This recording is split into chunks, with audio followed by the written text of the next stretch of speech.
ચાલો તો આજે આપણે પાંચમા ચેપ્ટર તરફ આગળ વધીએ. હવે પાંચમા ચેપ્ટરનું નામ છે હિસાબી સમીકરણ અને ધંધાના વ્યવહાર. થોડી ઘણી થિયરી છે પછી દાખલો ચાલુ કરીશું. આજે એક વિડિયો થોડોક મોટો થશે પણ લગભગ એક વિડિયોમાં તમારું આ પાંચમું ચેપ્ટર પૂરું થશે ને પરફેક્ટ તમને આવડશે. પરીક્ષામાં 4 માર્કનું પૂછાતું હોય છે. ચાલ અને થોડીક માહિતી મેળવી લઈએ કે આ હિસાબી સમીકરણ છે શું. સમીકરણ મેં તમને આગળ શીખવાડી દીધું હતું. હિસાબી સમીકરણ a c l એટલે જેટલી મારી કુલ મિલકતો છે મારા દેવા અને મૂડીનો સરવાળો પણ એટલો જ થવો જોઈએ તો જ મારું પાકું સરવાળું ટેલી થાય. તો એ કન્સેપ્ટને ધ્યાનમાં રાખી અને આજે આપણે શીખવા જઈએ પાંચમું ચેપ્ટર હિસાબી સમીકરણ અને ધંધાના વ્યવહાર. ચાલો પ્રસ્તાવનામાં જોઈ લઈએ તો નાણાકીય હિસાબી પદ્ધતિનો મહત્વનો ઉદ્દેશ નાણાકીય હિસાબો તૈયાર કરવાનો છે કે વર્ષના અંતે આપણા હિસાબ શું આવ્યા, નફો થયો કે નુકસાન થયો. વેપાર હિસાબોમાં વેપાર ખાતું, નફા નુકસાન ખાતું અને પાકા સરવાળા આ ત્રણનો સમાવેશ થાય છે. કંપની સ્વરૂપના વેપાર ખાતા, નફા નુકસાન ખાતાના સ્થાને આવકનું પત્રક તૈયાર કરવામાં આવે છે. વર્ષના અંતે નફા નુકસાનનું ખાતું બંધ કરી પાકા સરવૈયામાં લઈ જવામાં આવે છે. એટલે એ આપણે ભાગ 2 માં જોઈશું. સામાન્ય રીતે પાકું સરવૈયું તૈયાર કરવામાં આવે છે અને પાકા સરવૈયાના 2 અંગ છે. એક મૂડી દેવા એને કેપિટલ અને લાયબિલિટી કહેવાય અને બીજું મિલકત લેણા એને મિલકતો એને આપણે એસેટ તરીકે ઓળખી શકીશું. એને આપણે એસેટ તરીકે કહી શકીશું. તો બીજું છે મિલકત લેણા જેને આપણે એસેટ તરીકે કહી શકીએ. ધંધાના દરેક વ્યવહારની આખરી અસર તો પાકા સરવૈયા ઉપર દર્શાવેલ અંગો મૂડી દેવા અને મિલકત લેણા પર જ પડે. છેલ્લી અસર તમે કોઈ બી ખાતું લખો કે ભાઈ વ્યક્તિ લેનાર છે તો ઉધાર, આપનાર છે તો જમા, માલ કે મિલકત આવે છે તો ઉધાર, માલ કે મિલકત જાય છે તો જમા, ઉપજ કે આવક થાય છે તો જમા, ખર્ચ કે નુકસાન થાય છે તો ઉધાર. આ બધી અસરો આપો છો પણ છેલ્લો પ્રભાવ મિલકતો પર જ પડે છે. દ્વિનોંધી નામા પદ્ધતિ પ્રમાણે ઉપરના બંને અંગોનો સરવાળો હંમેશા સરખો જ હોય. જેટલો સરવાળો મૂડી અને દેવાનો થાય એટલો જ સરવાળો મિલકતોનો થાય.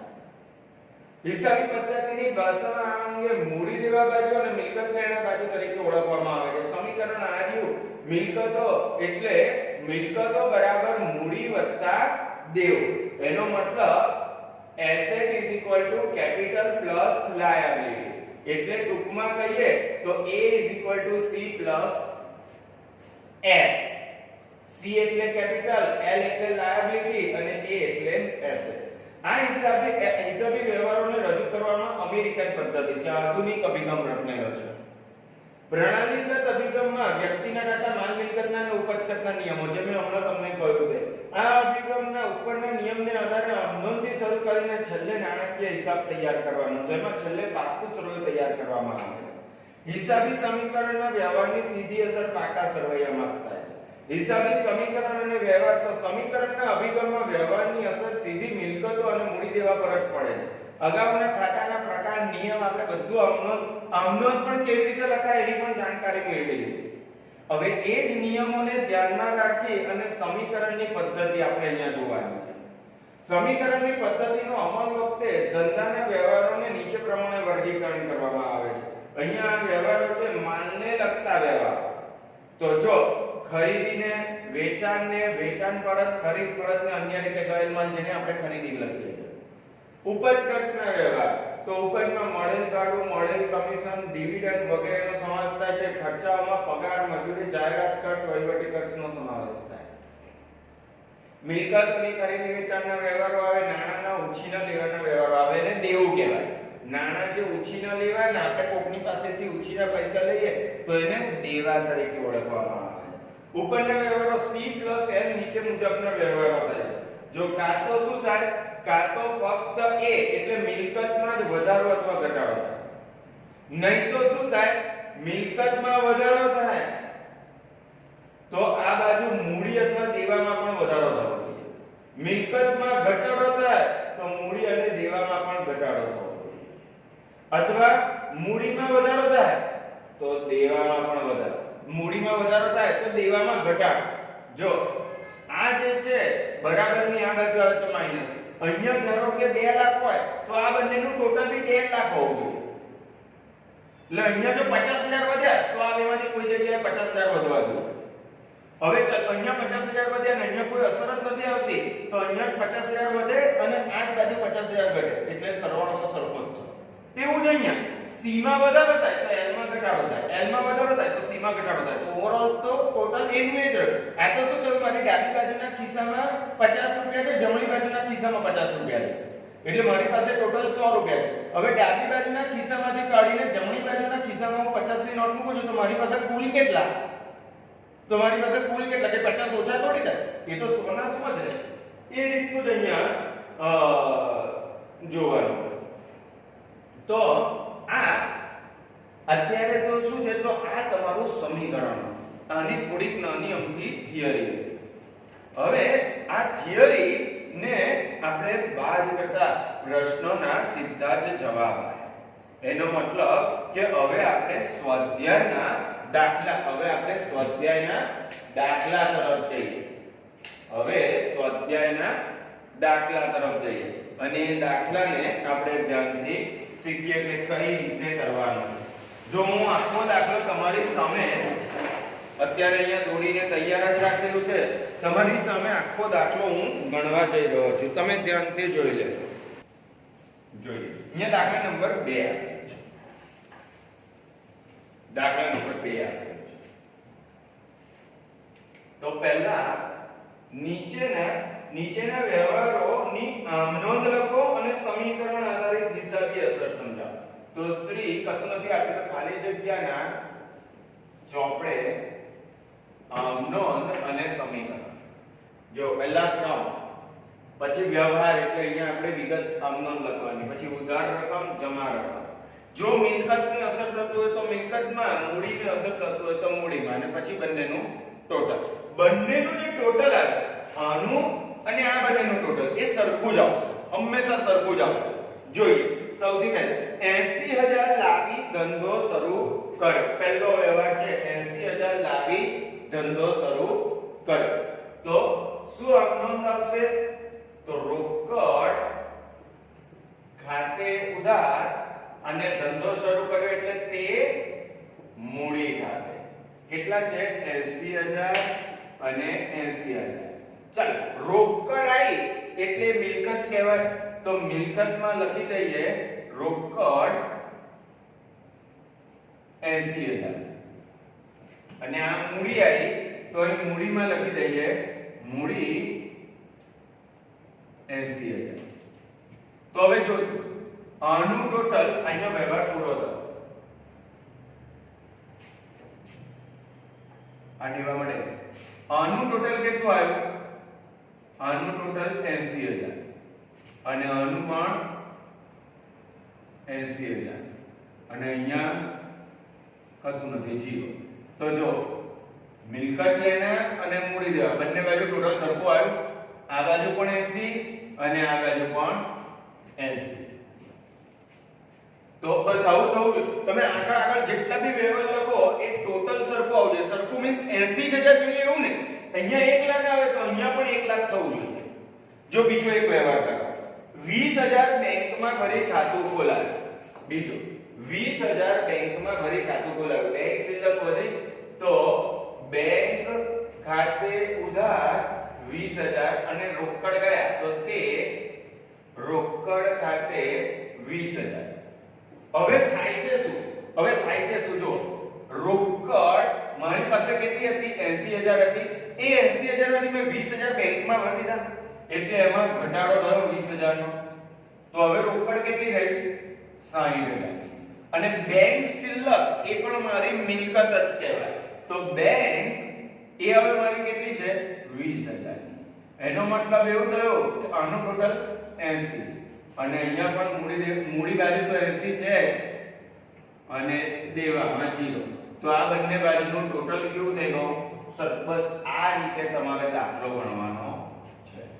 આ રીતે દાખલો આગળની બાકી અહીંયા લખવાની અને એમાં વધઘટ થાય કે માઈનસ કરવાનો. હજુ શીખવાડી દો.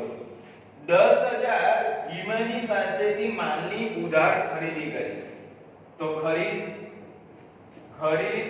ખાતે ઉધાર તે ઉધાર ખરીદી કરી છે એટલે હિમાની ખાતે કેટલાના માલની 10000 કેટલાના માલની 10000 હવે ઉધાર ખરીદી કરી એટલે મારા દેવામાં વધારો પણ માલ સ્ટોક તો આવ્યો તો જો અહીંયા જો મારી રોકડ કેટલી છે આખરની બાકી 60000 મારી બેંકની કેટલી બાકી છે તો કે 20000 અને હવે મારે સ્ટોક કેટલાનો થયો 10000 તો મારી પાસે ટોટલ કેટલા થઈ ગયા અત્યારે આની બાજુ ટોટલ કેટલા થઈ ગયા 90000 ટોટલ થયા આ ખરીદી કરી એટલે સ્ટોક જ કહેવાય સ્ટોક મારો વધ્યો 90000 નો અહીંયા જો હવે મૂડી મારી કેટલી હતી 80000 ની એ તો શરૂઆતથી જ ચાલતી આવે છે મૂડી અહીંયા લખી દેવાનું મૂડી 80000 આમ પણ લખી દો મૂડી 80000 એ તો શરૂઆતથી જ ચાલતી આવે છે એટલે એ તો 80 જ રહી અને હવે મેં ઉધાર માલ ખરીદી એટલે મારું દેવું વધ્યું તો અહીંયા હિમાની જેની પાસે જેને મારે 10000 આપવાના છે તો આ દેવામાં વધારો થયો 10000 નો હવે તું જો અહીંયા મૂડી અને દેવા બાજુ હવે જો તમે મિલકતોનું ટોટલ 90000 મૂડી 80 અને દેવું 10 તો એ પણ 90 થયો તો એ પણ 90 થયો તો ટોટલ કેટલા થઈ ગયા 40000 નો માલ ખરીદ્યો છે 40000 તો અહીં 40 કરી દેવાનું કશો વાંધો નથી તો 1 લાખ ને અહીંયા કેટલા થશે 1 લાખ ને 20000 તો અહીંયા પણ 40 કરી દેવાના તો અહીંયા પણ 40 તો બીજો 1,20,000 1,20,000 બંને બાજુ 1,20,000 1 લાખ બસ આ થવું જ જોઈએ તમારે આ જ શીખવાનું પણ સર અમને કેટલું પડે કે ખરીદી એટલે સ્ટોક માં વધારો થયો હિમાની એ દેવું છે તો દેવામાં વધારો થયો જો નેક્સ્ટ જોઈએ 30000 ના બરાબર છે ને દેખાતું નથી ઓકે 30000 નો માલ રોકડેથી ખરીદ્યો 30000 નો માલ રોકડેથી ખરીદ્યો ચાલ તું મને કે આની આમનો શું આવશે ખરીદ ખાતે ઉધાર આ 40 છે ખરીદ ખાતે ઉધાર 30000 તે રોકડ ખાતે 30000 ઓકે હવે જો આમાં માલ સ્ટોક ખરીદ્યો એટલે સ્ટોકમાં વધારો થયો અને રોકડેથી ખરીદ્યો છે એટલે રોકડ ગઈ રોકડ જાય તો જમા તો અહીંયા મારી પાસે રોકડ હતી કેટલી 60 એમાંથી ગઈ કેટલાની 30000 ની તો મારી પાસે રોકડ વધી કેટલી 30000 ની જ રોકડ વધી બેંકની તો કોઈ અસર જ નથી થઈ એવી ને એવી હવે જો સ્ટોક મારી પાસે હતો કેટલાનો 40 નો એમાં ખરીદ્યો નવો બીજા 30 નો એટલે મારી પાસે સ્ટોક કેટલાનો થયો 40 50 60 ને 70 તો ટોટલ તો એનું જ રહેવાનું કહો કે નહીં અને એ મિલકત બાજુ જ ઘટાડ્યું અને એક બાજુ વધાર્યું આ બાજુ તો કશું અસર જ નથી મૂડી 80 ની 80 એટલે અહીંયા પણ 80 અને અહીંયા હિમાની 40000 ના 40000 એટલે અહીંયા પણ 40000 તમે બંને બાજુનું ટોટલ જોવો આ બે બાજુ છે અહીંયા છે ને તમારે જાડી રીતે જોવા આમ ગરડ આ એક બાજુ અને આ બીજી બાજુ આ મિલકતો અને આ મૂડી દેવા તો અહીંયા 1,20,000 તો અહીં પણ 1,20,000 એટલે આપણો જવાબ સાચો બંને બાજુ ટોટલ ટેલી થવું જોઈએ તો જ આપણો જવાબ સાચો કહેવાય પાંચમી તારીખ 35,000 નો માલ જસલીનને 55,000 માં ઉધાર 35,000 નો માલ જસલીનને કેટલામાં વેચ્યો 55,000 માં એ પણ ઉધાર માલ વેચ્યો તો 35,000 નો માલ 55,000 માં વેચ્યો તો મને નફો થયો કે નહીં જો હવે અમે નફાનો ઉલ્લેખ નહીં કરીએ તો આપણો જવાબ આવે જ નહીં તો મને નફો થયો કે જો પહેલા 35,000 નો માલ સ્ટોક હતો જે કેટલામાં વેચ્યો જસલીનને 55 જસલીનને વેચ્યો મેં 55,000 તો અહીંયા આપણે લખીએ જસલીન ખાતે હજુ ઉધાર વેચ્યો છે. ઉધાર મારે જસલીન પાસેથી કેટલા લેવાના છે? 55,000. તે વેચાણ ખાતે, વેચાણ માલ કેટલાનો વેચ્યો? 35,000. તો તે નફા ખાતે અથવા નફા નુકસાન ખાતે કેટલાનો નફો થયો? હું 35,000 નો માલ 55 માં વેચી તો 20,000 નો નફો થાય. યાદ રાખજો, આ નફો હોય ને એટલે જમા આવે, જો નુકસાન હોય ને તો એ ઉધાર થાય. આ લખવું પડે. હવે જો તમારી વાત ધ્યાનથી સાંભળો, નફો થાય તો મૂડીમાં વધારો થાય અને નુકસાન થાય તો મારી મૂડી ઘટે. હવે થાય છે શું? જસલીન એટલે મારું લેણું છે. લેણું તો કઈ બાજુ આવશે? તો લેણું તો હંમેશા લેણું તો ઉધાર બાજુ જ આવશે. તો અહીંયા રોકડ તો 30 ની 30 આ બાકી અહીંયા લખવાની. રોકડ તો 30 ની 30. ચાલો, બેંક તો 20 ની 20 અહીંયા લખી દઈએ. 30 ના 30, બેંક 20 ની 20. એમાં કોઈ વધારો ઘટાડો થયો નથી, ન રોકડમાં ન બેંકમાં કોઈ વધારો ઘટાડો. સ્ટોક, હવે જો સ્ટોક કેટલાનો હતો મારી પાસે? 70,000 નો. એમાંથી કેટલાનો વેચી નાખ્યો? 35,000 નો તો વેચી નાખ્યો. તો હવે મારી પાસે સ્ટોક કેટલાનો રહ્યો છે? 35,000 નો. સ્ટોક મારી પાસે કેટલાનો રહ્યો છે? 35,000 નો. અને હવે મારી પાસે આ લેણું એક આવ્યું. લેણું એટલે જસલીન. લેણું એટલે મારી મિલકત કહેવાય. એની પાસેથી કેટલા લેવાના છે મારે? 55,000 લેવાના છે. તો જો જસલીન લેણું છે એટલે મિલકત લેના બાજુ સ્ટોકની જે આગળ બાકી હતી એમાંથી વેચ્યો એટલે એટલો ઘટ્યો. ખરીદ્યો હોય તો ઉમેરાય, વેચ્યો હોય તો ઘટ્યો. બેંક તો જેવી હતી એવી ને એવી. હવે આનું ટોટલ કરીએ. 1 2 3 5 ને 5 10 શૂન્ય વધી 3 4 5 6 7 8 9 10 11 12 13 ને 14 1,40,000. ચાલો, મારી મૂડી 80,000 ની હતી. હવે નફો થયો મને. કેટલા રૂપિયાનો નફો થયો? 20,000 નો. તો નફો મૂડીમાં પ્લસ થાય 20,000. એટલે હવે મારી મૂડી કેટલાની થઈ ગઈ? 80 ને 20 1 લાખની. અને અહીંયા તો હિમાની ને મારે 40 આપવાના બાકી છે તે છે જ. તો અહીંયા હિમાનીના 40. જોઈ લે તમે બંને બાજુ સરખું થયું કે નહીં? આ ટોટલ 1,40 અને આ ટોટલ પણ 1,40,000. તો આ આમદનમાં શું શીખ્યા આપણે? જો અહીંયા હિમાની જમા હતી તો મારું દેવું, જસલીન ઉધાર થઈ તો મારું લેણું. અને નફો છે, કેવી રીતે ખબર પડી નફો? અલા તું 35,000 નો માલ 55 માં વેચે તો એ નફો જ કહેવાય. નફો હોય તો મૂડીમાં પ્લસ કરવાનું. આ રે મૂડી એમાં પ્લસ કરવાનું. જો આમાં નુકસાન આગળ એક વ્યવહાર આવશે. જો 10,000 નો માલ 18,000 માં રોકડેથી વેચ્યો. પાછો 10 નો માલ 18 માં વેચી દીધો, એ પણ રોકડેથી. ચાલ ભરી દેજો. તો આનો વ્યવહાર શું? રોકડેથી વેચે તો રોકડ આવે છે. તો રોકડ ખાતે ઉધાર. કેટલાની રોકડ આવે છે? 18,000 ની. તે વેચાણ ખાતે માલ કેટલાનો વેચ્યો? તો કે ભાઈ 10,000. હવે તું 10 નો માલ 18 માં વેચે તો નફો થાય કે નુકસાન? નફો થાય. એટલે તે નફા નુકસાન ખાતે કેટલા? 8,000. હવે જો શું અસર થાય છે? રોકડ આવે છે મારે, અહીંયા લખું રોકડ. મારે આગળ કેટલી બાકી હતી રોકડની? તો 30,000. એમાં કેટલા આયા? 18,000. એટલે હવે રોકડની બાકી કેટલી થઈ ગઈ?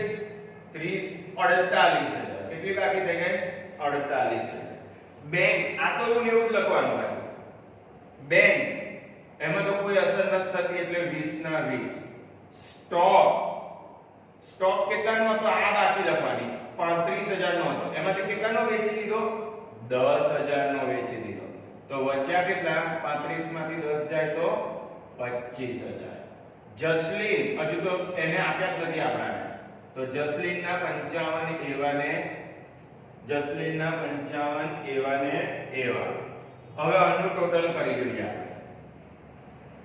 3 0 તો લખી જ દેવાના 8 ને 10 18 મધ્ય 4 ની 5 6 7 8 9 10 11 12 13 ને 14 હવે જોઈએ મારી મૂડીની બાકી કેટલી હતી 1 લાખ હતી એમાં ફેરથી આ કઈથી 1 લાખ આવી સર આ તો 80000 છે અરે આ આખરની બાકી જોવાની વત્તા નફો આ વખતે પાછો કેટલો કર્યો મેં 18000 તો હવે મારી બાકી કેટલી થઈ ગઈ મૂડીની 1,18,000 અને હજુ હિમાનીનું દેવું તો મેં 40 ચૂકવ્યું જ નથી એટલે એ તો એવું ને એવું જ 1,18,000 હવે જો હું નફાનો ઉલ્લેખ ના કરતો ને અહીંયા નફાનો ઉલ્લેખ ના કરતો ને તો અહીંયા મારી પાસે સ્ટોક જ ના બચતો તો એવી રીતે જો મારી પાસે 48000 રૂપિયા રોકડા પડ્યા છે પણ હિમાનીને હું 40000 આલતો નથી એવી જ રીતે જસલીન મને હજુ 55000 આપતી નથી એ લેણું એવું ને એવું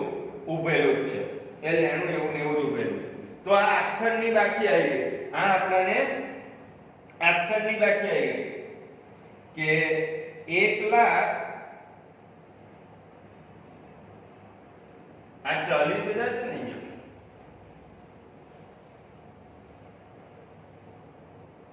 અહીંયા જો આ 40000 નફો તો આપણે 8000 નો હતો ને નફા નુકસાન થતું 8000 1 લાખ તો 1,48,000 તો આપણે જો અહીંયા જોયા 1,48,000 મિલકત લેણા બાજુનો ટોટલ છે એમાં 1 લાખમાં 8000 રૂપિયા નફો થયો આ જો 8000 નફા નુકસાન થતા 8000 એ ભૂલથી 18 લગાવ્યો 8000 તો 1,08,000 એ અને હિમાનીના 40000 તો 40000 એ તો 1,48,000 ને 1,48,000 તો આખરની બાકી આપણે યાદ રાખવાની બરાબર ચાલો તો હવે આપણે 7મા નંબર તરફ જઈએ તો 7મા નંબર પર 7મામાં શું કહ્યું છે હિમાનીને 2000 નો માલ પરત કર્યો 7મો નંબર હિમાનીને પરત કર્યો એટલે એની પાસેથી મેં ખરીદ્યો તો તે પરત કર્યો તો અહીંયા હિમાની ખાતે ઉધાર 2000 તે ખરીદ માલ પરત ખાતે કેટલા છે 2000 એટલે ખરીદેલો માલ પાછો ગયો સ્ટોકમાં ઘટાડો જો હવે રોકડ તો મારી કેટલી હતી એટલા માટે મેં આ લેવા દીધું રોકડ તો મારી હતી 48 તો એ 48 જ રાખવાની બેંક કેટલી હતી મારી તો બેંક તો મારી 20 હતી તો એ મારે 20 જ રાખવાની સ્ટોક હવે જો સ્ટોક કેટલો હતો મારો 25000 નો સ્ટોક હતો એમાંથી મેં 2000 નો માલ પાછો મોકલાઈ આપ્યો 2000 નો માલ પાછો મોકલાયો તો હવે મારો સ્ટોક કેટલાનો રહ્યો 23000 નો જસલીને તો કશું આલ્યું જ નથી રહ્યું એટલે જસલીન તો એવી ને એવી જ રાખવાની 55 તો આ બધું મેં ખાલી એવું નહીં રાખ્યું ખાલી અહીંયાથી 2000 નો સ્ટોક ઓછો કરી દીધો તો મારા ટોટલ કેટલા થઈ જશે 1,46,000 હવે જો મારી મૂડી નફો કશું થયું નથી તો એ તો એવી ને એવી જ રહેશે 1,08,000 એટલે મૂડીનું તો ટોટલ એનું એ જ આવ્યો 1,08,000 હવે અહીંયા જો જસલીન ના આમાં હિમાની છે હિમાનીને કેટલા હતા 40000 મારે મને એને આપવાના હતા પણ એમાંથી 2000 નો માલ તો મેં પાછો આપી દીધો ને એને મારે હિમાની પાસેથી હિમાનીને 40 આપવાના હતા લે ભાઈ 40000 તો પણ મેં એમાંથી 2000 નો માલ એને પાછો આપી દીધો એટલે હવે મારે કેટલા આપવાના રહ્યા ખાલી 38000 તો અહીંયા પણ 38000 જો મૂડી દેવા અને મિલકત લેણાનું ટોટલ સરખું થયું કે નહીં 146 1 8 અને 38 એટલે 146 બંને બાજુનું ટોટલ સરખું થવું જ જોઈએ નેક્સ્ટ 8મું જસલીને 4000 નો માલ પરત કર્યો મેં હિમાનીને પરત કર્યો તો જસલીને મને પરત કર્યો તો હવે પરત કર્યો એટલે આ વેચાણ માલ પરત ખાતે ઉધાર વેચેલો માલ પાછો આવે એટલે સ્ટોકમાં વધારો થાય અને તે જસલીન ખાતે જોજે કેટલાનો માલ 4000 નો કેટલાનો માલ 4000 તો રોકડમાં તો કઈ વધારો ઘટાડો થયો નહીં એટલે એ તો એવું જ 48000 ના 48 બેંકમાં પણ કોઈ વધારો ઘટાડો થયો નહીં એટલે એ તો એવા જ 20000 ના 20000 હા સ્ટોકની આખરની બાકી કેટલી હતી 23 એમાં વેચેલો માલ પાછો આવે એટલે સ્ટોક વધ્યો 4000 નો વધ્યો તો 23 24 25 26 ને 27000 અને જસલીન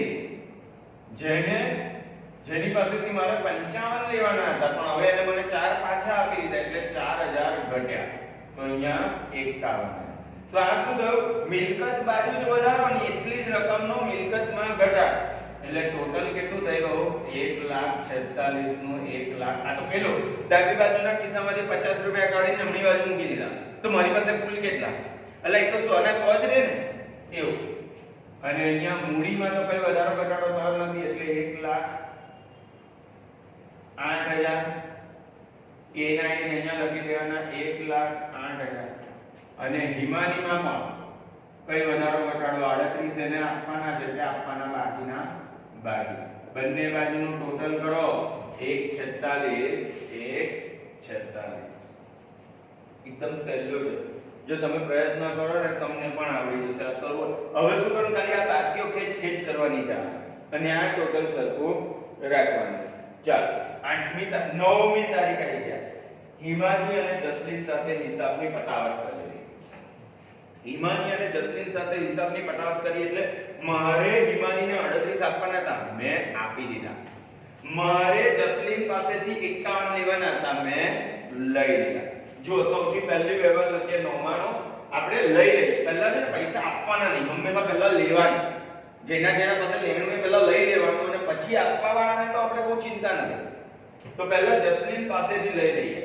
તો રોકડ ખાતે ઉધાર હવે અહીંયા મને બેંકની ખબર જ છે કેટલા રૂપિયા લેવાના 51 ખબર જ છે તો રોકડ ખાતે ઉધાર 51 તે જસલીન ખાતે 51 જો રોકડમાં વધારો થયો રોકડની બાકી કેટલી હતી 48000 એમાં મને 51000 જસલીને આપી દીધા તો મારે થયા કેટલા કુલ કેટલા થઈ ગયા 99000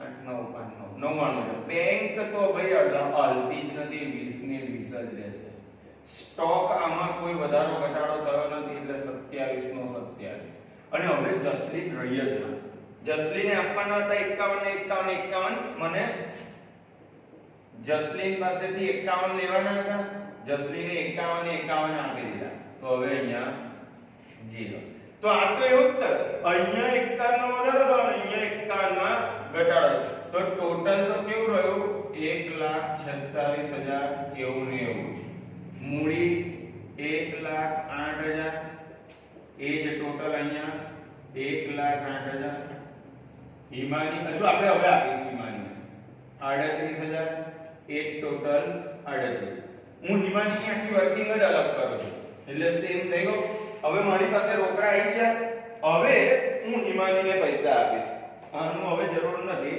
એટલે હવે આનું હું પૂછી કાઢું છું હવે હું હિમાનીને પૈસા આપીશ મારી પાસે એકવાર રોકડા આવી ગયા હવે મને શાંતિ થઈ એટલે હવે હું હિમાનીને પૈસા આપી દઈશ કે ભાઈ તારે કેટલા જોઈએ છે તો હિમાનીએ કહું મારે 38 જોઈએ છે 40 હતા પણ 2000 નો માલ મેં તમે મને પાછો આપો એટલે હિમાનીએ કહું મારે 38 જોઈએ લઈ લે ચાલ તો અહીંયા 9મી તારીખ હિમાની ખાતે ઉધાર કેટલા 38000 લખેલું છે જેવી રીતે જસલીનમાં 51 લખેલું હતું એવી રીતે હિમાનીમાં 38 તૈયાર છે તે રોકડ ખાતે 38000 ચાલે હવે જો રોકડ અહીંયા જમા થયું એટલે રોકડ જાય છે મારી બાકી કેટલી હતી રોકડની 99000 એમાંથી મેં કેટલા ગયા 38000 તો બચ્યા કેટલા 0 0 0 1 6 61000 જેવું બચ્યું બરાબર છે આ ટોટલ બાદબાકી જરાક જોઈ લેજો ખાસ 61000 જેવું બચ્યું હવે બેંક ને તો કોઈ અસર જ નથી થતી મારી બેંક તો 20 ની 20 જ રહી સ્ટોક તો એવો ને એવો જ રહ્યો 27 જસલીન તો છે જ નહીં તો મારું ટોટલ કેટલું થઈ ગયું 9 6 4 10 અહીંયા 8 થયું ને 7 ને 1 8 1,08,000 108,000 મૂડી તો એવી ને એવી જ છે 1,08,000 એ જ ટોટલ અહીંયા 1,08,000 અને અહીંયા હવે હિમાની રહી ના જો ને તું હિમાની ને મારે 38 આપવાના હતા અને મેં 38 ચૂકવી દીધા તો હિમાની કેટલી 0 એટલે દેવું 0 જોઈ લે બંને બાજુનું ટોટલ સરખું થયું કે ના 1,08,000 મિલકતો અને 1,08,000 દેવા ચાલો 10મું 5,000 બેંકમાંથી ઉપાડે એટલે ઉપાડ ના બેંકમાંથી ઉપાડે એટલે રોકડ આવે છે તો રોકડ ખાતે ઉધાર 5,000 તે બેંક ખાતે બીજા 5,000 રોકડ ખાતે ઉધાર 5,000 તે બેંક ખાતે 5,000 થોડુંક લાંબો થશે પણ વાંધો નહીં આપણે ધીમે ધીમે પતાઈશું તમને જોવામાં મજા આવશે હવે જો રોકડ આવે છે એટલે ઉધાર તો રોકડ જેટલા હતા મારી પાસે રોકડ કેટલા હતા 61,000 હતા એમાં 5,000 નો વધારો થયો 61 માંથી 5 વધ્યા તો મારી પાસે રોકડા કેટલા રહ્યા 66 હવે જો બેંક 20,000 હતી એમાંથી મેં બેંકમાંથી ઉપાડી એટલે બેંક શિલ્લક ઘટી 5,000 ઘટી તો એ કેટલી રહી ગઈ એ કેટલી થઈ ગઈ 15,000 અને સ્ટોક તો મારો એવો ને એવો જ છે કેટલો 27,000 આ તો ટોટલ એક થવાનું મિલકતોમાં 5,000 વધારે અને એક બાજુ 5,000 ઘટાડે તો બંને બાજુ 1,08,000 અને આ બાજુ મૂડી 1,08,000 એક ટોટલ અહીંયા 1,08,000 અને દેવામાં ડેશ દેવું કશું છે જ નહીં દેવું કશું બચ્યું જ ના એટલે દેવામાં ડેશ કરી દેવાનું ચાલો 11મી તારીખ ધ્યાનથી જુઓ 4,000 પગારના ચેકથી ચૂકવ્યા જો કોઈ પણ ઉપજ કે ખર્ચા કોઈ બી ઉપજ કે ખર્ચા તો એની અસર સીધી મૂડીમાં થાય નફો હોય તો મૂડી વધે નુકસાન હોય તો મૂડી ઘટે એવી જ રીતે ખર્ચો થાય તો મૂડીમાં ઘટાડો અને ઉપજ થાય તો મૂડીમાં વધારો એક અસર અને બીજી અસર તો રોકડમાં આપવાની છે તો ઉપજ ખર્ચ ખાતાની અસર શેમાં આવશે ઉપજ ખર્ચ ખાતાની અસર આપણે લખીશું મૂડીમાં ચાલો જોઈએ શું થયું તો અહીંયા 11માં એટલે 11માં વ્યવહારમાં 4,000 પગારના ચેકથી ચૂકવ્યા તો પગાર એ ખર્ચ છે તો પગાર ખાતે ઉધાર 4,000 અને કેવી રીતે ચૂકવ્યા છે ચેકથી તો તે બેંક ખાતે 4,000 આમાં રોકડ તો કશું આવતું નથી જતું નથી એટલે રોકડ તો એવી ને એવી જ રાખીએ આપણે રોકડ નથી આવતી નથી જતી એટલે રોકડ એવી ને એવી આઉટરમાં 66,000 હા બેંકમાં શું થાય છે અતિ કેટલી 15,000 ની એમાંથી 4,000 પગાર આપી દીધો તો બચ્યા કેટલા 11,000 સ્ટોકમાં તો કશો વધારો ઘટાડો જ નથી એટલે એ તો 27 એવા ને એવા છે તો આ તો કેવું કર્યું ના અહીંયા ઘટ્યા 4,000 એટલે 1,04,000 હવે જો મૂડી કેટલી હતી 1,08,000 એમાંથી પગાર એ ખર્ચ છે અને જ્યારે કોઈ ખર્ચ ના ચૂકવીએ તો મૂડીમાં ઘટાડો થાય 4,000 તો હવે મારી મૂડી કેટલી રહી 1,04,000 દેવું તો કશું છે જ નહીં એટલે મિલકતો 1,04 અને મૂડીમાં પણ 1,04 તો બંને વેલ્યુ ટોટલ થયું 13 ચાલો હવે આપણે નેક્સ્ટ ચાલો 12મા નંબરનો વ્યવહાર વાંચીએ 12મા નંબરમાં શું છે થોડોક લાંબો વિડિયો થશે પણ ચેપ્ટર વ્યવસ્થિત શાંતિથી ખ્યાલ આવતો જ હશે તમને 3,000 કમિશનના રોકડા મળ્યા અને 2500 મળવાના બાકી છે તો આ બે વસ્તુ એક સાથે આપેલી છે આપણે એને અલગ અલગ કરીએ પહેલા 3,000 કમિશનના રોકડા મળ્યા તો રોકડ આવે છે તો રોકડ ખાતે ઉધાર 3000 અને તે શેના તો કમિશનના તો તે કમિશન ખાતે 3000 જો જેવી રીતે પગાર ખર્ચ હતો તો મૂડીમાંથી માઈનસ થયો આ કમિશન ઉપજ છે તો મૂડીમાં પ્લસ થશે કોઈ કહે છે અમને કેવી ખબર પડે આ ખર્ચનો ઉપજ તો વાંચને પગારના ચૂકવ્યા એટલે ખર્ચ કમિશનના મળ્યા એટલે ઉપજ ચાલો રોકડા મળ્યા છે રોકડની આખરની બાકી કેટલી હતી 66000 એમાં કેટલા મળ્યા મને 3000 આખરની બાકી કેટલી થઈ ગઈ 69000 બેંક નું તો કોઈ એ છે જ નહીં છેલ્લે 11 હતી તો એ 11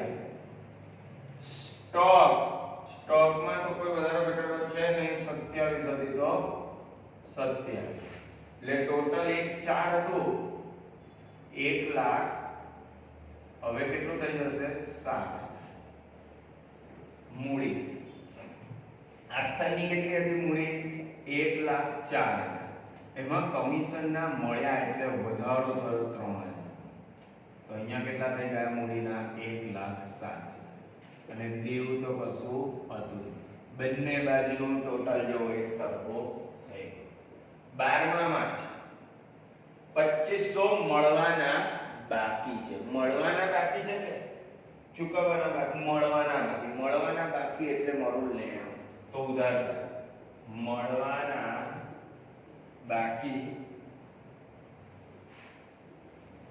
કમિશન ખાતે ઉધાર 2500 પણ જ્યારે અને તે મળશે તો કમિશન જ કહેવાશે તો કમિશન ખાતે 2500 મળવાના બાકી કમિશન છે એટલે કમિશન મળશે તો ખરું જ્યારે મળશે ત્યારે મારું મૂડીમાં વધારો થશે કારણ કે કમિશન શું છે ઉપજ એટલે મૂડીને અસર તો જ્યારે પણ મળશે મને ત્યારે મારા મૂડીમાં તો વધારો થશે અને પ્લસ અહીંયા મારું જો રોકડ તો આવતી નથી એટલે રોકડ તો એવી ને એવી લખી દઉં 69000 બેંકને પણ કોઈ અસર ન થતી એટલે એવા ને એવા 11000 સ્ટોકને પણ કોઈ અસર ન થતી એટલે એવા ને એવા 27000 હવે મારું લેણું આવ્યું મળવાના બાકી કમિશન એ કેટલું છે 2500 તો હવે ટોટલ કેટલું થઈ ગયું 1,09,500 મૂડીની બાકી કેટલી હતી 1,07,000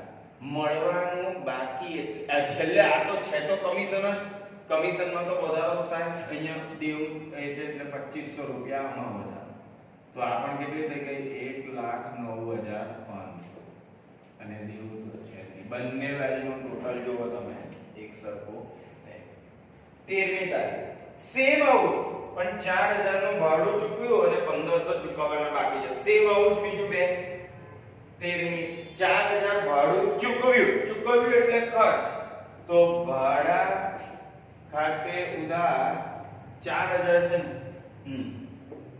તે રોકડ ખાતે ભાડાના ચૂકવ્યા 4000 ચલો હવે રોકડ ની મારી બાકી કેટલી હતી 69000 એમાંથી 4000 મેં ચૂકવી દીધા તો બાકી કેટલી રહી 65000 બેંક ને તો કોઈ મગજમારી જ નથી કરી 11 ને એવા નહીં હોય સ્ટોક ને તો કોઈ મગજમારી જ નથી કરી 27 એવા નહીં હોય અને આ તો હજુ મારું મળવાનું બાકી જ છે કમિશન એવું ને એવું છે તો અહીંયાથી 4000 ઘટી ગયા 4000 ઘટી જાય તો 1,05,500 મૂડી 1 લાખ કેટલી હતી મૂડી 1,09,500 હવે એમાંથી આ ખર્ચ થયો મેં આગળ જ કહ્યું હતું જો ઉપજ થાય તો મૂડીમાં વધારો જો ખર્ચ થાય તો મૂડીમાં ઘટાડો કેટલાનો 4000 એટલે આ પણ ટોટલ આવ્યું 1,05,500 બરાબર અને એ જ તારીખમાં છે 13મી તારીખમાં છે ચૂકવવાનું બાકી છે ને કેટલા 1500 જો મળવાના બાકી ઉધાર હોય તો ચૂકવવાનું બાકી જમા થશે તો ભાડા ખાતે ઉધાર 1500 તે ચૂકવવાના બાકી ભાડા ખાતે 1500 રોકડ તો એવા ને એવા 65,000, બેંક તો એવું ને એવું જ 11,000, સ્ટોક તો એવા ને એવા જ, સ્ટોક કઈ આવ્યું 27,000, મળવાનું બાકી કમિશન તો એવું ને એવું જ 2500. તો આમાં તો કોઈ વધારો ઘટાડો થયો જ ના, 1,05,500 નું 500 જ રહ્યું. તો હવે ભાડું એટલે ખર્ચ છે, તો મૂડી 1,05,500 હતી, ખર્ચ છે એટલે ઘટાડો તો થશે 1500 નો. તો મારી મૂડી કેટલી થઈ ગઈ? 1,04,000 થઈ ગઈ, અને ચૂકવવાનું બાકી એટલે મારું દેવું, તો ચૂકવવાનું બાકી ભાડું 1500, તો મારું દેવું પણ વધ્યું 1500. તો છેલ્લે જોઈએ તો લાસ્ટમાં જોઈએ તો 1,05,500 અહીંયા 4,000, 1,04,000 ને 1500, 1,05,500 આ. તો બંને બાજુનું ટોટલ, તો તમારે બંને બાજુનું ટોટલ કેવું થઈ ગયું? એક સરખું થઈ ગયું, એક સરખું થયું. હવે આની તો કઈ જરૂર નથી એટલે આપણે આને ભૂસી કાઢીએ.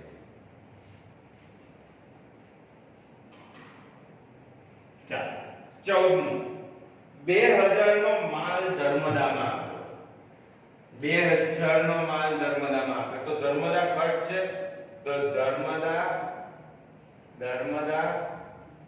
ખર્ચ ખાતે ઉધાર 2000, તે માલ આપ્યો એટલે ખરીદ ખાતે માલ સ્ટોક ઘટે 2000. ચાલો જોઈએ, હવે આ માલ સ્ટોક ઘટે છે, જાય ને એટલે ઘટે તો સ્ટોક માંથી માઈનસ, અને ખર્ચ હોય તો તમને ખબર જ છે મૂડીમાંથી માઈનસ. આમાં રોકડ ને કોઈ અસર થાય છે તો કે ના, તો રોકડ એવી ને એવી 65,000, બેંક ને તો કે ના, તો એવી ને એવા 11,000, સ્ટોક ને સ્ટોક ને થાય છે 27,000 નો હતો, એમાંથી 2,000 નો ધર્મદાન આપી દીધો તો 25,000 થયો. મળવાનું બાકી કમિશન એવું ને એવું રહ્યું 2500. તો આમાંથી કેટલાનો ઘટાડો થયો? 2,000 નો ઘટાડો થયો, એટલે 1,03,500. ચાલો મૂડીની આખાની બાકી કેટલી હતી? 1,04,000. હવે આ ખર્ચો જ છે એટલે ઘટાડો કેટલો? 2,000. એટલે મૂડી કેટલી થઈ ગઈ મારી? 1,02,000. અને આ તો એવું ને એવું છે, ચૂકવવાનું બાકી ભાડું 1500 એવું ને એવું છે, એ તો 1500 એવા ને એવા લખવાના. તો બંને બાજુનું ટોટલ અત્યારે જોશો તો 1,03,000, 1,03,500. ચાલો 15,000 નું પ્રેક્ષા ફર્નિચર માર્ટમાંથી ફર્નિચર ખરીદ્યું. ચાલો ફર્નિચર ખરીદ્યું છે, હા ભાઈ ધ્યાનથી. તો ફર્નિચર ખરીદ્યું હોય તો ફર્નિચર ખાતે ઉધાર કેટલાનું ખરીદ્યું? 15,000 નું. અને આ વ્યવહાર રોકડ નથી એટલે સંસ્થાનું નામ આવશે. શું છે? પ્રેક્ષા ફર્નિચર માર્ટ ખાતે 15,000. પ્રેક્ષા ફર્નિચર માર્ટ ખાતે 15,000. ચાલો જો હવે આમાં શું થાય છે? ફર્નિચર એટલે મિલકતમાં વધારો થયો, અને મારે પ્રેક્ષા ફર્નિચર માર્ટને એટલા આપવાના બાકી છે, મારા દેવા છે, એટલે દેવામાં વધારો થયો. તો રોકડમાં બી જાય છે? રોકડમાં બી ના, તો રોકડ એવી ને એવી લખી દો 65,000. પછી બેંકમાં જાય છે તો કે ભાઈ ના, તો બેંક ને એવા ને એવા લખી દો 11,000. સ્ટોકમાં જાય છે તો કે ભાઈ ના, સ્ટોકમાં નહીં, તો એવા ને એવા 25,000. મળવાનું બાકી કમિશન એ તો એવું ને એવું જ છે ભાઈ, મળવાનું બાકી કમિશન તો એવું ને એવું જ છે 2500. તો વધ્યું શું ભાઈ? ફર્નિચર આવ્યું મારા ધંધામાં, ફર્નિચર આવ્યું 15,000 નું. તો આ જે 1,03,000 છે એમાં મારું ફર્નિચર ઉમેરાયું 1,15,000, 16, 17, 18,500. ચાલો હવે મૂડી તો ભાઈ મૂડીમાં તો કોઈ વધારો ઘટાડો નથી થતો, એ તો 1,02,000 ની 1,02,000 જ રહે છે. હવે અહીંયા દેવામાં ચૂકવવાનું બાકી ભાડું 1500 કરો, પણ બીજું દેવું શું વધ્યું? મારે પ્રેક્ષા ફર્નિચર માટે એટલા આપવા પડશે. તો અહીંયા પ્રેક્ષા ફર્નિચર માર્ટ 15,000, એટલે અહીંયા કેટલા થઈ ગયા? 16,500. જો તમે આ 1,18,500 મિલકત, મૂડી 1,2 અને આ 16,500, તો ટોટલ 1,18,500. બંને બાજુનું ટોટલ સરખું થવું જ જોઈએ. ચાલો 16મો વ્યવહાર. 6,000 દીકરીની કોલેજ ફી ભરી. 16મો દીકરીની કોલેજ ફી એટલે શું કહેવાય? ઉપાડ ખાતે ઉધાર 6,000, રોકડમાં ભરી એટલે તે રોકડ ખાતે 6,000. હવે ઉપાડથી મૂડીમાં ઘટાડો, જેવી રીતે ખર્ચથી પણ મૂડીમાં ઘટાડો થાય, ઉપાડથી પણ મૂડીમાં ઘટાડો થાય. અને આ તો રોકડ જાય છે. ચાલો રોકડની આખરની બાકી કેટલી હતી? 65,000. એમાંથી બીજા કેટલા ગયા? 6,000. તો બચ્યા કેટલા? 59,000. બેંકની બાકીને તો કોઈ અસર જ નથી થતી, એવી ને એવી 11. સ્ટોકને પણ આમાં કોઈ અસર નથી થતી, એવા ને એવા 25,000. પછી મળવાનું બાકી કમિશન, એ પણ એવું ને એવું 2500. પછી ફર્નિચર પણ એવું ને એવું 15,000. એટલે ખાલી એક ટોટલ માંથી કેટલા ઘટ્યા? 6,000 ઘટ્યા. તો 1,12,13,14,17,12,500. હવે જો મૂડીની આખરની બાકી કેટલી હતી? 1,02,000. એમાં ઘટાડો કેટલાનો થયો? તો કે ભાઈ 6,000 ઉપાડ થઈ. ઉપાડથી મૂડી ઘટે. ઉપાડથી શું થાય? મૂડી ઘટે. તો 6,000 જાય તો 96,000. અને અહીંયા તો એવું ને ચૂકવવાનું બાકી ભાડું એ 1500 છે, અને પ્રેક્ષા ફર્નિચર માર્ટ એ પણ 15,000 છે. એટલે આ તો એવા ને એવા જ રહેશે 16,500. બંને બાજુનું ટોટલ 1,12,500. 17 બેંકે 500 રૂપિયા, તો 17મું વાંચો. 500 બેંકે વ્યાજના જમા કર્યા અને ચાર્જીસ ના ઉધાર્યા. બંને અલગ અલગ છે. 500 વ્યાજના જમા કર્યા, તો પહેલા એની અસર આપી દઈએ. બેંકે જમા કર્યા, તો બેંક ખાતે ઉધાર 500, અને કયું છે? વ્યાજના જમા કર્યા, તો તે વ્યાજ ખાતે 500.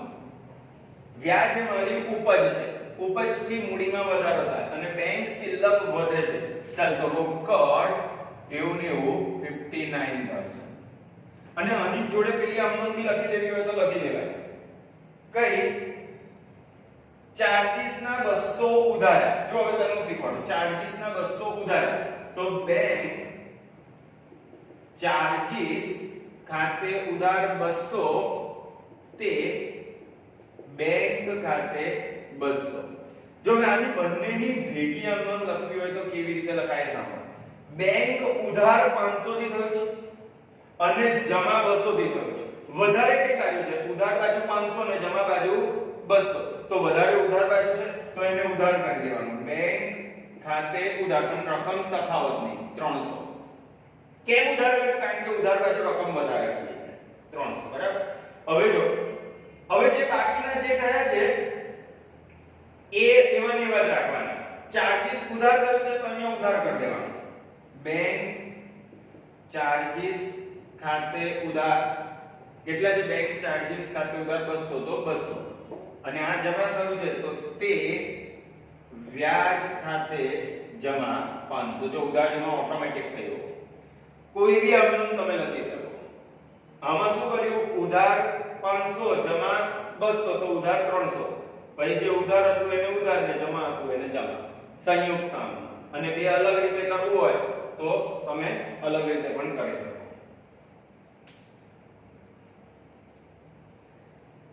તો રોકડ તો એવા ને એવા જ છે બેંક. હવે જો આ બંનેને ભેગું કરવું હોય ને તો અહીંયા આવી રીતે કરી શકાશે આપણાથી. બેંક આ બંનેના ભેગી અસર આપું છું. ધારો કે આ ભેગી અસર આપતો તો રોકડ એવા. ચાલો 18મી તારીખ. 18મી તારીખમાં જોઈએ શું લખ્યું છે રકમમાં? વ્યાજના અગાઉથી મળ્યા. વ્યાજના અગાઉથી મળ્યા. અગાઉથી મળ્યા એટલે મને રોકડ તો મળી છે. તો રોકડ ખાતે ઉધાર 2500 અને અગાઉથી મળે છે એટલે મારું દેવું તે અગાઉથી મળેલ વ્યાજ ખાતે મારું દેવું 2500. એટલે આમાં રોકડ આવી અને દેવામાં બરાબર. ચલો રોકડની બાકી કેટલી હતી? રોકડ હતા 59. એમાં મને કેટલા બીજા મળ્યા? 2500. 59 60 61 500 થઈ ગયું. બેંક અને બેંક તો એવું ને એવું જ રહ્યું 11300. સ્ટોક એવો ને એવો રહ્યો 25000. મળવાનું બાકી કમિશન એવું ને એવું 2500. ફર્નિચર એવું ને એવું 15000. એટલે આનું ટોટલમાં ખાલી 1,12,500 તો એમાં 2500 વધ્યા.